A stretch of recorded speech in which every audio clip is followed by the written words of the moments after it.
Listen, they weren't wanting to tell everybody what was wrong because they didn't want to be the bad guy. They were enjoying their life the way it was. They didn't want to tell the truth. You say, okay, well, I get that, but how does that apply to me? Well, try to imagine it this way.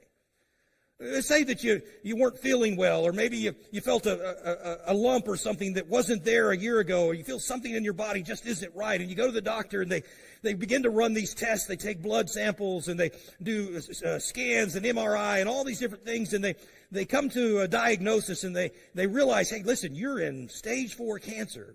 And they're talking amongst themselves, and they're like, man, I hate giving this kind of news to people because it's devastating. Nobody wants to hear that they've got just a couple of months to live. And so the doctors get together and they say, you know what, let's just don't tell them. Let's just go tell them everything is fine so that they can enjoy their life, and it'll relieve the pressure and the stress that they're already feeling. So they come out and they say, oh, listen, everything came back clear. You got nothing to worry about. You're fine. Let's see you in a year. Now, you might feel okay in that moment. In fact, you might really love your doctor for giving you peace of mind. You might put him on your Christmas card list. You might send him some kind of a birthday card or whatever because, man, he gave you great news. Until 2 or 3 months later, and the signs of cancer begin to come through. Your body begins to waste away, and then you go back and he's like, well, I just didn't really have the heart to tell you.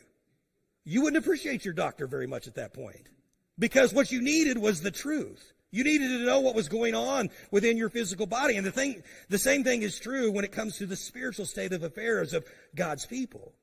Listen, we have too many false teachers and prophets today who are claiming everything is fine.